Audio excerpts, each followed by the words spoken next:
In environmental consulting, data is everywhere. But at ELOS, our most valuable asset isn't a report or a tool. It's our people. Passionate, dedicated, deeply committed to your project's success. They are what sets us apart. Because at ELOS, we don't just do the work, we believe in it. Our people are the problem solvers, the innovators, the trusted advisors. United by a shared mission, the desire to make a difference. To our clients, to our communities, to our environment, to our future. ELOS Environmental, people who care, results that matter. Good afternoon, everyone. Thank you for joining us today as we take a look at Section 106 as it pertains to interpreting unique cultural landscapes. My name is Bud Faust. I'm the marketing coordinator with ELOS Environmental. A couple of small housekeeping items before we begin. First thing is the presentation is being recorded and will be available for replay on our YouTube channel. Sometime before the end of the week, you'll receive an email notification when it is available. If you want to rewatch it, or if you'd like to pass the link along to colleagues or anyone else you think might be interested, we'd certainly appreciate it. We will be taking questions, but at the end of the presentation. You can enter your question into the chat box at any time during the presentation, but we will not be addressing questions until the end of the presentation. For those of you that are attending for HSW credit hours, you will be receiving your certificate from me within a week. So be on the lookout for that. It'll come via email, obviously. And I believe that's all of our housekeeping issues. So just to tell you briefly a little bit about ELOS and who we are. We're founded in 2006. We're an environmental consulting and field services company. We're part of Aventia, the Aventia group of the Aventia group of companies, I should say, along with BEM, St. Germain, Habitat Management, and Casey Harvey Environmental. As you can see on the screen and tell by the calendar, we are currently celebrating our 20th anniversary. We're very proud of that and very thankful for all of our clients over the years. We've had the opportunity to work with a lot of clients throughout Louisiana and the entire Gulf Coast region. So we're happy about that, proud to celebrate our 20th anniversary. If you'd like to send us cake, feel free. You can find our address on Google. Just make sure it's enough to feed about 30 or 40 people. With that, I will turn you over to our presenter, Sarah Nauer. And once again, thank you for joining us. We really appreciate it. Thanks, Bud. Now I want cake. My name is Sarah Nauer. I'm an architectural historian for the Cultural Resource Team here at ELOS in Hammond, Louisiana. I have worked in Section 106, historic tax credits, National Register nominations, and facilitated historic district management. So the approved course has 4 learning objectives. Today we are going to look at the trends during the 1950s to 1956 and explain how each of the discussed locations, specifically trailer parks and shopping malls, what areas they served, why they were constructed there, and we're doing this to build the foundation for criterion A discussions, specifically thinking about place making and place keeping. Number 2, we're going to learn about Section 106 eligibility under criterion A, B, and C, not necessarily D, because that tends to apply more to archaeology, and you primarily would use that for things like cemeteries or areas where you know there will be below ground finds. Number 3 is identify character defining features for these types. specifically learning how to view these spaces as a district using cultural landscapes elements under criterion C, and how this argument differs from other typologies. Identifying resources for specific location, building types, and discuss alternate ways of finding information compared to what you would normally look for residential buildings or your typical building, and finding documentation to support those arguments that are in your National Register evaluation section. Today's presentation is considered the second of a 3-course series. Today's topic is something that I have had to personally research and work with team members alongside with state offices for my own reports. Specifically, I worked on several Georgia Department of Transportation Historic Resource Surveys, also known as GDOT, which utilize property information forms, PIFs, to document the entirety of a parcel, including all buildings, structures, and landscape features, as well as the setting of the parcel. Since GDOT guidelines require that the entire parcel to be reviewed if there is at least one historic structure within that parcel, a new array of building stock has aged into being eligible, and we have to rely on our sleuthing skills in order to cobble together arguments for these new resources. You're most likely attending this presentation because in some capacity you interact with Section 106 reports. You may have a project that requires a Section 106 due to using federal funding. You may have already hired an archaeologist, but you need to determine what historic preservation resources are present.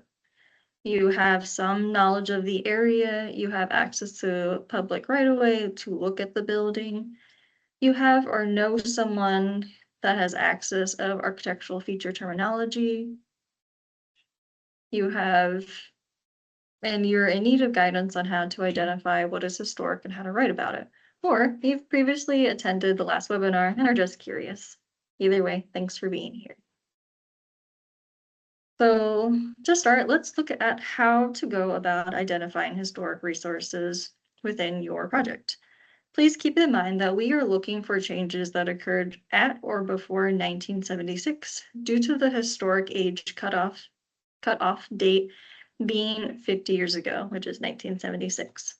Also, the listed resources that we're going to discuss are by no means the be-all, end-all of avenues you can potentially take to use, since each state, town, and even neighborhoods have their own unique local repositories.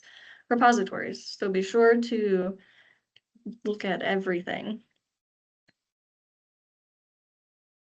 So confirming the historic status of structures, properties, sites that fall within your Section 106 purview, what you're looking at. If you're planning to go to a local repository, be sure to reach out ahead of time to determine if an appointment is needed or if they have restricted hours, both of which are pretty common since this gives staff time to locate and pull the records you're looking for, and if they still have them at all. The next method you can use is to review aerial photographs, starting with the first available one, which is the oldest one. Aerials can be found on websites like the USGS, which is run by the government. You can use university databases, public websites like NEATR. And this helps you determine when you first see your resource appear on the map. If it appears in 1976 or before, you know that that's a historic structure. If there's some space between a 1970s aerial and a 1980s aerial, you may be in for a bit more digging. Another thing you can use is topographic maps, which can often predate aerials in some locations. They can be found online through similar websites. I personally prefer to use TopoViewer. Topographic maps in a number of locations predate historic aerials and can provide a good foundation for a discussion of developmental history. The third option is newspaper databases like newspaper.com or Genealogy Bank are pretty good options, but often require subscriptions. Be sure to use quotations to ensure you are narrowing down the search to a specific keyword. Otherwise, they will give you everything in the bathroom sink. Search for instances when the building was advertised and how that changed over time. Pay attention to how the addresses changed, if the street name changed, what the business was, if it was a business. Those little key tidbits help you understand who owned it, and you can continue to work your way backwards. There's also Sanborn insurance maps, which at times can also predate maps and oftentimes predate historic aerials, but typically only document urban areas. A number of these are available online at the Library of Congress website, but due to an active copyright, most recent versions of the Sanborn maps may only be found at local repositories where they've been donated. When trying to establish when a resource was constructed and if it is historic, you can oftentimes will check all of these resources and might only use some of them. Also note, a lot of times tax assessor offices have online portals, but they do not list or have accurate dates of construction. A justification of construction needs to be made using these highlighted key resources. Of course, more unique places like schools, hospital landscapes require more nuanced searches. And if some of this seems familiar from our previous presentation, that's because it is, because it's a foundational keystone of determining what is historic in historic preservation. So next we're going to cover some terminology that you likely use or will be using in your Section 106 reports and can help you have solid foundational understandings of the topic that we're going to have later. So in my previous presentation, I covered these terms, but I will be including them each time as a refresher and for those who are attending for the first time. To start with, there is historic significance, which is the importance of a property to a history, architecture, archaeology, engineering, or culture of the community. This can be at the state or national level, even local. It can be achieved in several ways, which is by establishing integrity and going through the definitions and 7 elements of integrity. There's also criterion and criteria. Criterion is when you're only talking about one. Criteria is when you're talking about several. There are 4 primary overarching categories in which significance can be determined. There's A, in which an event or a series of events or activities or patterns are identified in contributing to an area's development. B is association with the life of an important person, be that at the local, regional, and national level. Criterion C is a building form, architecture style, or engineering. And criterion D, which previously mentioned, is a research topic that is typically archaeological in nature and primarily relates to the knowing of potential findings below grade. A resource would be evaluated based on one or more criteria and individually explored to provide a case as to if the historic association or building's uniqueness to assign a degree of significance. Anything that has been identified as being of historic age in the Section 106 process needs to be evaluated, even if the findings determine that the resource is not historically significant to the local, regional, or national historic context. If the resource is standing, it automatically qualifies to be evaluated under criterion C. This is a point that tends to throw folks who don't spend their days evaluating buildings, because what one might see as a field of abandoned barns, a house, and some carports might very well need to be individually photographed and evaluated simply for existing or standing. There are even instances where collapsed structures are required to be evaluated.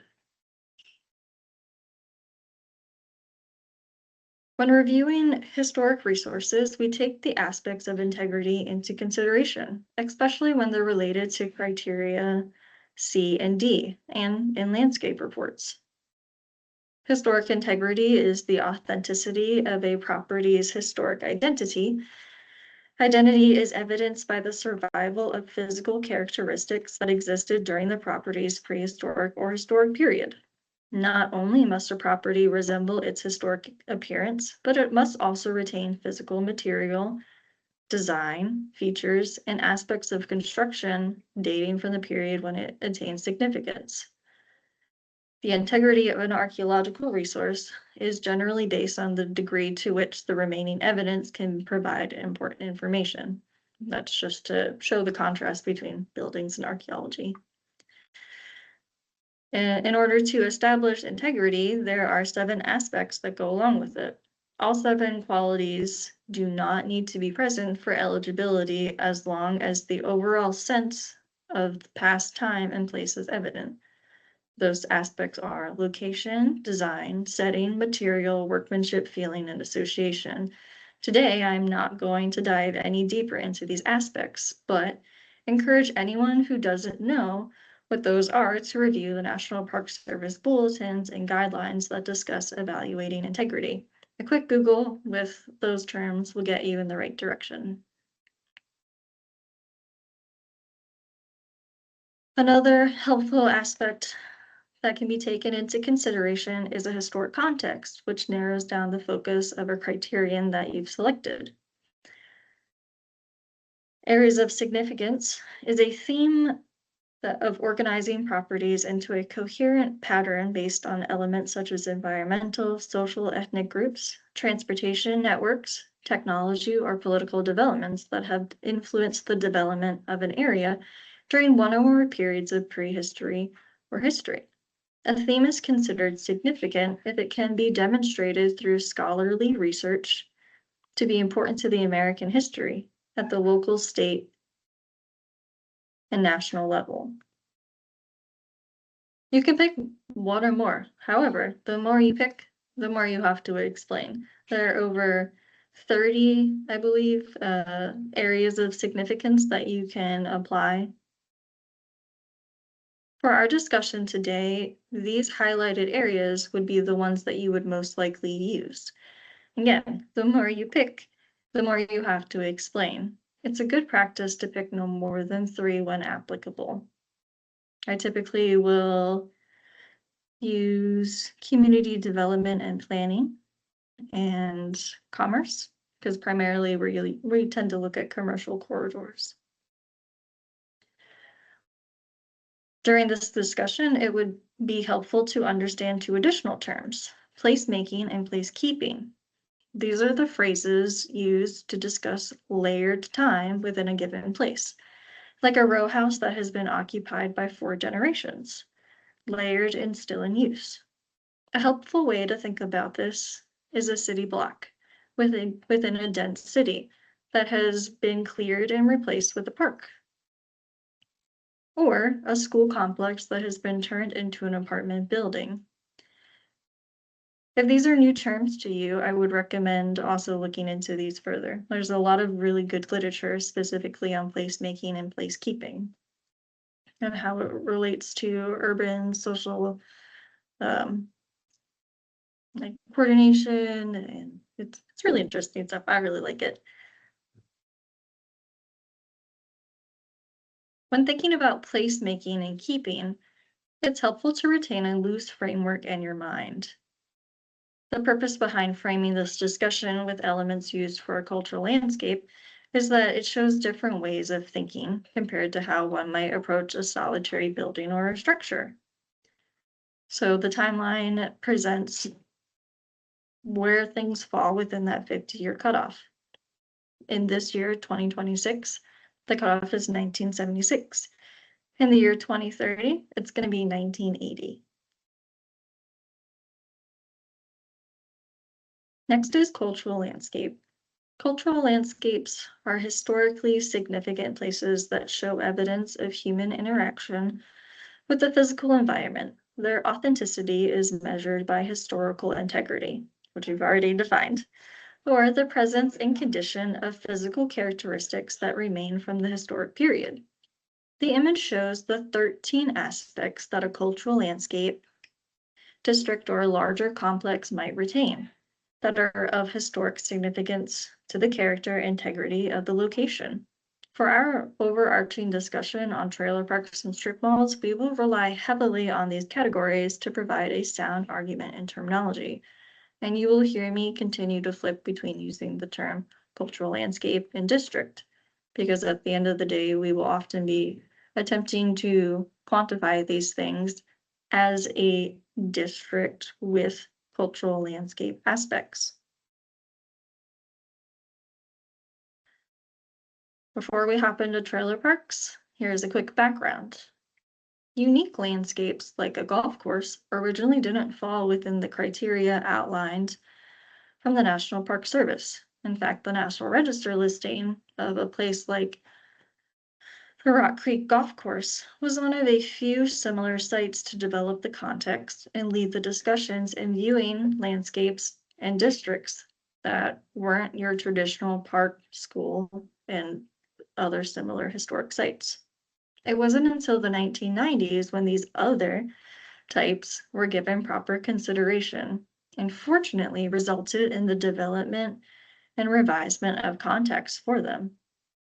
This is also the time where we can see a real shift from places being considered historically significant under criterion, specifically criterion A, and is in large part due to the impact of cultural trends like desegregation and urbanization.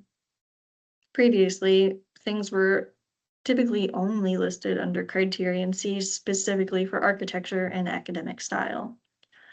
Ultimately, what was established by including cultural landscapes like a golf course established that a nature of a place like a golf course is designed to change. There wasn't a facet of the argument that was previously applied under criterion C. You didn't consider the idea of something shifting and changing as a way to preserve integrity by any means. So now we're going to talk about trailer parks. If you want to play along, open Google Maps and find a trailer park with street view and take a look around. Find one near you, that'll work just fine. For the average person, it is less of a stretch to consider a campground as a cultural landscape with narrow, rambling roads connecting to neat rows of spots that can be temporarily rented. The average person may also see trailer parks, manufactured homes, and mobile parks as a modern facet of our everyday landscape for low-income housing, with a cluster of rectangular, slightly elevated buildings with tires. Someone with a bit of tax assessor experience would know that these buildings are technically considered vehicles and have axles, hitches, and Department of Transportation issued titles and VINs. Additionally, trailers placed within a mobile home park are on rented lots and are not owned by the trailer owner, allowing them to be moved within a park or transported to another place altogether. This mobility is the main reason for viewing these properties with aspects of the cultural landscape. Keeping in mind again that the age of historic preservation cutoff is 1976. So, have you ever considered a trailer park that you've passed or one that's near your job site as potentially historically significant or in need of consideration for mitigation? If you can put a Y or an N in the chat, we can take a look at it later. On to the history. The primary reference for this section is Real Estate by Alan Wallace. The assumption that I'm about to make is that most folks in the United States are to some degree familiar with a trailer or a trailer park. You may have lived in one, visited, or seen photos or film of trailers ranging from the late 1960s through the 2000s. Through the 1940s and 50s, roadside America was taking off with the new interest in driving places to see places and to stay at said places. The influx of travelers created a demand for semi-permanent lodges in places where hotels had yet to be built. The demand led to the booming travel trailer industry and the creation of travel trailer parks. Following World War II, in which the use of modular housing was utilized by troops, trailers would become a low-income, high-equity lifeline for returning veterans in need of a new start for their families, for themselves and families. The 1960s and 70s saw the development of the trailer park, in which lots were rented to owned or leased manufactured mobile homes. Travel trailer parks would branch off to become campgrounds. The overall cost of a trailer and the decreasing quality of materials were key reasons for the sharp decline of trailers. Despite all of these changes, 1 in 10 persons still live in a trailer. In modern day, they are challenging to fortify and often do not meet regional standards. Take our parish of Tangipahoa, for example. There's currently a moratorium on moving trailers onto properties right now.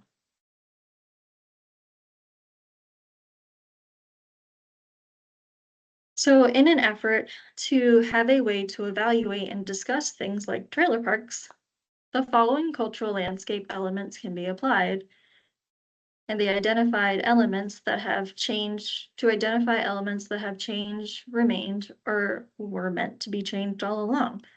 Things you can consider are spatial organization, cultural traditions, cluster arrangements, circulation, vegetation, buildings and structures within the park, and small-scale features that have been built as amenities. Because of the potential for shifting building stock within a trailer park, listing the collection as a district with cultural landscape elements can help to support the National Register evaluation to show that it's significant. Typically, a collection of buildings or structures that do not retain sufficient significance individually can be evaluated as a group and considered a district. The grouping allows for the qualitative element to be taken into consideration. Tracking the chain of title for a manufactured home is extremely difficult since trailers have vehicle titles, which are sent to DOTD rather than deeds registered with the Recorder of Deeds office. It is not uncommon for titles, unlike deeds, to be neither part of a sale nor submitted to the state. Even if submitted, they can become lost or reissued. Therefore, viewing the trailer park as a cultural landscape removes the unknown variable of constructing an argument for eligibility based on the integrity of the trailers, and instead refocuses on the integrity and use of the landscape along with its modifications.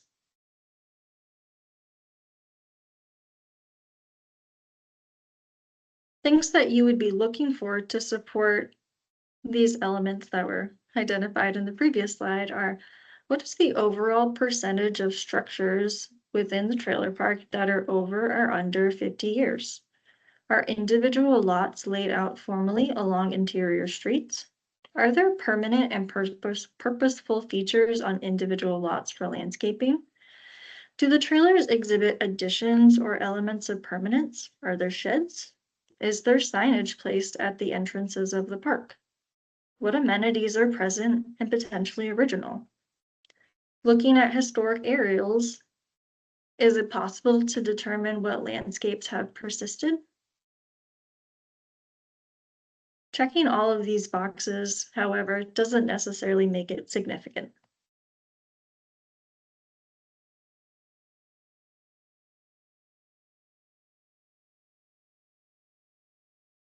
For a trailer park, when we're looking to apply our criterion, it would be broken down in the following categories. Under criterion A, we could probably use community planning and development, landscape architecture, and social history. Under B, we can look at who the potential parcel owner was, if there's an architect who designed the trailer park, if there's a corporation who did the funding, if there was a government plan that helped funding. That feeds into criterion A with community planning and development of grouping a cluster of people that it may be the first low-income housing option in a specific location. It could be designed by a specific architect. That could be primarily related to social history of looking at what groups of people lived there and have primarily used it. And then there's our standard discussion under criterion C, which looks at the significance of architecture and engineering, and specifically takes into consideration the integrity.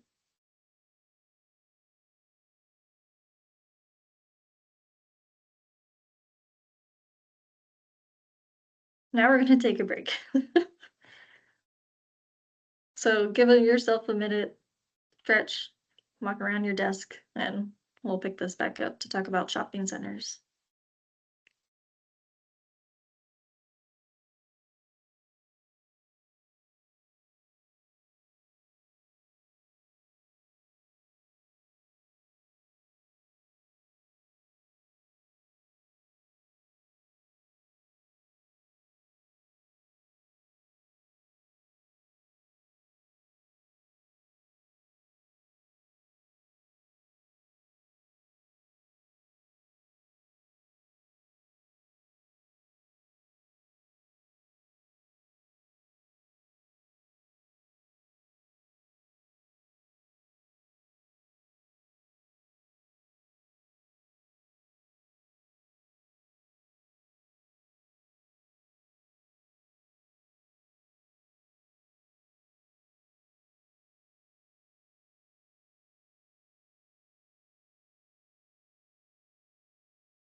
So just looking at the chat, it seems those of you who have responded haven't thought about trailers as being historically significant.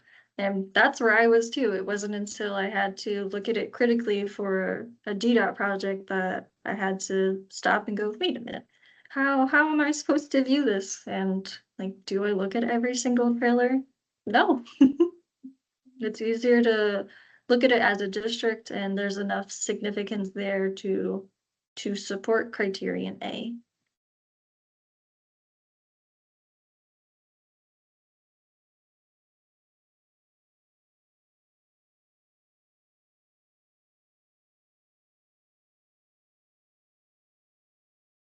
So again, if you want to play along, look up a shopping center, do the same thing, take a look at it, zoom around, find signs, find things that you normally wouldn't think about, like the islands for landscaping, the post. And again, think of the question of, have you ever considered viewing a mall as historic with elements of cultural landscapes? Again, put a Y or an N in chat to denote yes or no. In your lifetime, you have probably been to dozens, if not hundreds, of strip malls, shopping centers, or shopping malls. You may have memories of going to the grocery store, department store with a parent. You may also have memories of the novelty of going to a shop along a downtown main street. Due to the ever-evolving nature of these building facades, few may really consider the strip that they are going to or driving by of historic age. You may remember that store or the store that was there before it, but maybe not what it looked like on the outside. You may just remember the name of the store. The average person sees an expansive empty parking lots, outlet stores, and vinyl frame signage as a modern facet of our everyday landscape, prone to constant change with every new owner. The laid out parking rows, plant islands, light posts, and executed design of the strip mall are the main reasons for viewing properties like this with cultural landscape elements. Keeping in mind again that the age of historic preservation as of today is 1976, which is why we're having to think of creative ways to tackle these places. So talking about a brief history again, the car, roadside America, and interstates are all contributing factors to the advent of malls. Typically, downtowns developed around a commercial Main Street corridor. However, more cars means more traffic and an increased demand for parking that exceeds what downtown street parking could offer. This transition is similar to how the creation of parks was the previous iteration of a destination to go to, even if it was a cemetery. Post World War II is when we see the strip mall take off, with the creation of large rambling buildings set back from the road, with a large parking lot adorned with a monument sign showing all of the vendors that had establishments there. Parking lots featured planters and light posts. As consumerism grew with the growing degree of mass-produced items, so did the number of strip malls, shopping centers, and shopping malls. Even today, if you go to a mall that is considered dead or dying, you can still feel the large degree of integrity it retains in its location, design, setting, feeling, and association. You may notice that some of the identified elements that we looked at for the trailer park or mobile home have shifted since they wouldn't necessarily apply to a shopping mall. The ones to take into consideration for a mall would be spatial organization, cluster arrangement, circulation, vegetation, buildings and structures, and small-scale features. There are two components to the historic age shopping center.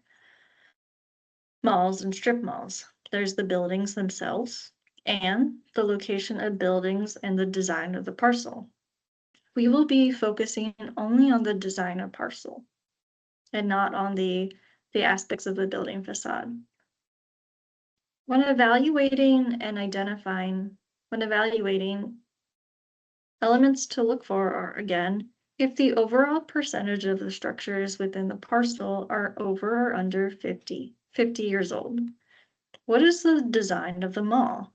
Is there a row of buildings still set back from the main road? Is there signage at the front entrance bringing customers in? Are the buildings in a uniform style? Is there building massing that shows hierarchy? From reviewing historic aerials, are there permanent and purposeful features that have moved or changed? And again, even if you check all of these boxes, it doesn't mean that it's necessarily significant. As you can see from the photo is a prime example of the 1970s shopping mall, in which folks come off the interstate, they drive by the long road and the gigantic monument sign that you could have seen from the interstate. You drive down the entry, you see a large expanse of parking lot, which you gradually approach the building that is set back from the road and enticing customers to come in. For shopping malls, these are the criterion that are most easily to be applied. Under criterion A, there is community planning, commerce, landscape architecture, and social history. These areas highlight the reasons why a mall was built, why it was built in a specific location, what trends does the construction fit into, what demand the location met, and what type of cultural development occurred as a direct result of its construction. Under criterion B, we have potentially important people of the owner, the architect, or the corporation. There are instances where you will find newspaper clippings or design plans that say who designed the location. From there, you can research that person and see how and if they contributed to the area or region in a significant way. Perhaps it was the architect who designed similar areas for the city or state. Or it was a specific construction firm or department store that anchored the site or provided the funding. Under criterion C, there is the standard discussion of integrity and if the resource is architecturally significant. In this discussion, we've primarily focused on the integrity of the landscape. However, there is an even larger discussion to be had regarding the core fundamentals of strip mall storefronts, and that is and that is that they are designed to change. Unfortunately, though, that large topic does not fit into this presentation. Smaller topics to take into consideration are irrigation canals or oil. On the image on the right is an oil field, and the image on the left is how a railroad corridor has been turned into a parking lot. This is linking actions to man-made changes. For a parking lot, it's a conversion of an industrial space into a downtown necessity for parking. By looking at historic topographic maps, historic aerials, and other useful resources that we've discussed, we can determine what aspects fit within the cultural landscape elements and how we can apply them to support the significance under specific criterions. For the oil fields, how could you make an argument under criterion A for community development or commerce or industry, maybe transportation, for how the canals were dug, where the oil went, what landscape features still remain? Thinking of creative ways in which you can support your National Register evaluation is pretty much the key reason for trying to think creatively through these problems. The same can be said for the parking mall. With removing the rails in order to create long expanses of parking that occurred in the 1970s, what aspects of the cultural landscape can you apply to support the historic significance of it? E is for effect.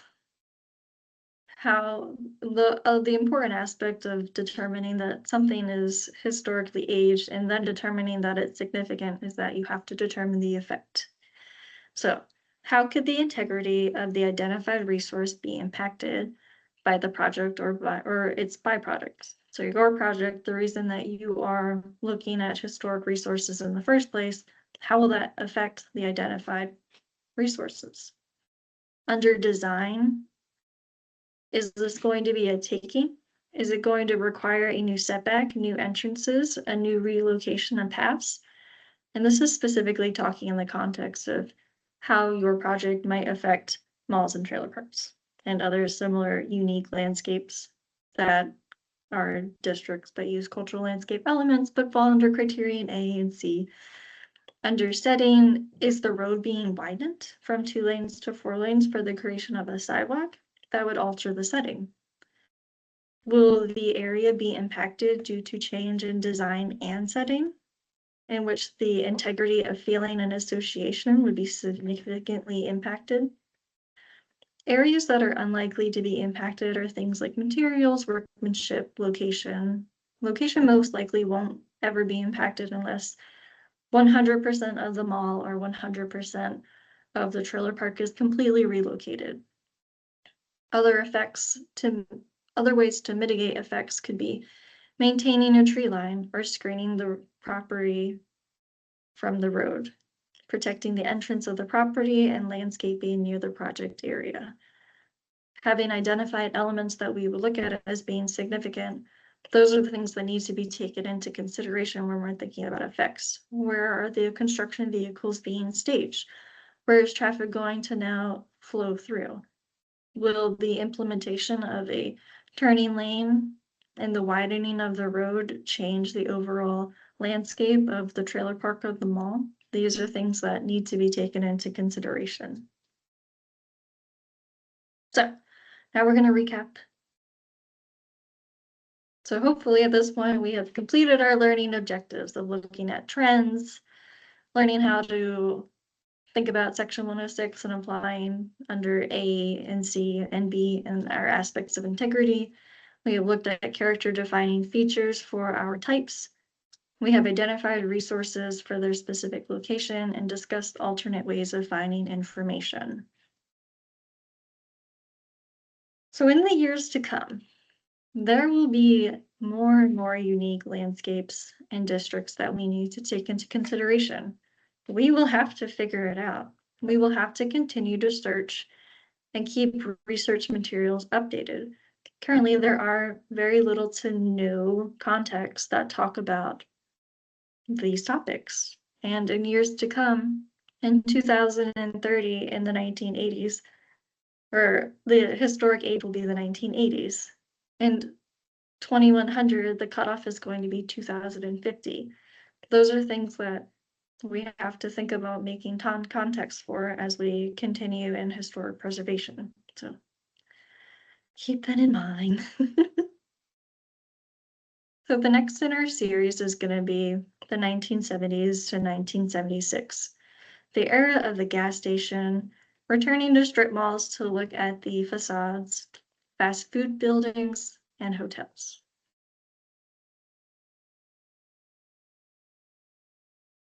Thank you, Sarah. With that, we'll open it up for any questions. Please feel free to type your question into the chat box at any time. As Sarah mentioned, this is part of a series. It's a part of a larger series of webinars that we do on a monthly basis on a variety of topics. Give us a follow on LinkedIn and you'll be kept up to date of what our next webinar is going to be and what the topic will be and when it will be held. Not seeing currently any questions in the chat box. If you have any questions, if you think of a question at a later date, in the chat box at the beginning of the presentation, I put Sarah's email address. Please feel free to, if something comes up at a future date, give her a shout. We have a question here. Can you define historic district? So historic district is the collection of buildings that as a group contribute to the significance for a specific period of time. So in downtown Hammond, we have a collection of 250 buildings. Not all 250 of them contribute to the period of significance, which I believe is 1930 to 1950. So the cluster of those buildings contributing as a whole is the historic district. If individually you were to pick up and take out a commercial building, there most likely would not be enough historic significance there under criterion A. Like if you were looking at its contribution to community development, one building alone in a commercial corridor wouldn't necessarily have enough oomph to make that distinction. It may not also have enough architectural distinction that differentiates it from its neighboring buildings to be listed or considered historically significant by itself. In this presentation, specifically intertwining district and landscape because of needing a different way to think about places like a trailer park where you have these individual structures, but it's ever changing. And as trailers come in and out, like you're only left with the landscape. If all of the trailers left, how would you talk about that? So I hope that answers your question. All right, let's see, we have a follow-up. Is there a minimum number of buildings to constitute a historic district? That's a good question. So things like a school campus, if you had like 2 school buildings, you can consider that as a historic district. One building alone wouldn't be a historic district. I think that's probably a better question for the NPS guidelines, honestly. It's very specific in there. We're kind of being a little more general with it in this context. But if you have more specific questions, we can definitely email about it. All right, now do we have any additional questions? Please feel free to type it into the chat box. We certainly appreciate your attendance. Hope to see you again in the future. As I said, the recording of this will be available on our YouTube channel sometime within the next few days. You'll receive an email when it is. those of you who participated for HSW continuing education credit will receive your certificate within a week. To see upcoming topics, please give us a follow on LinkedIn. That's where we post updates about the upcoming webinars. If you have an idea for a webinar topic, we'd love to hear it. Always open to new ideas, and the whole purpose of the entire series is to provide as much educational material as we can. So I'm not seeing, okay, we do have another question. When considering trailer parks as a landscape, do you lose some protections for the trailers being non-permanent structures? Do some protection. I would think not, because it would come down to the trailer park as a parcel. That would be the thing that is being considered significant. So if the trailer is just a facet inside the trailer park that is coming and going, I would think that if it's within the park, it would be considered protected to some degree. So if there was like a taking, right, in which the road for whatever reason was going to jut into the trailer park, the lot in which the trailer is on is the thing that would be contributing to in some capacity to the larger district, if that makes sense. So even if the trailer wasn't on the lot, it would still hold some degree of significance, if that makes sense. Also, if you guys have any resources or experience or find anything lacking in this presentation, let me know. It's something that I have experienced and stumbled into and wanted to talk about, just because there isn't a lot of resources on this, and it's something that we have to actively make and figure out together as we go. So let me know. Okay, just give it a minute and see if we have any additional questions. And as Sarah was saying, if you want to message her, her email address is at the top of the chat box. Feel free to reach out at any time. Not currently seeing any more questions, so I'll assume that Sarah has done a fabulous job in addressing all of your issues. Once again, would like to very much thank you for joining us today. Hope you found the session interesting and informative. Please keep an eye out for upcoming webinars that we're going to hold. Like I said, it's a monthly series that we do here on a wide variety of environmental topics. So we'd love to see you at future webinars. With that, not seeing any additional questions, we'll bid you a good rest of your day, and thank you again for joining us. Yeah, thank you.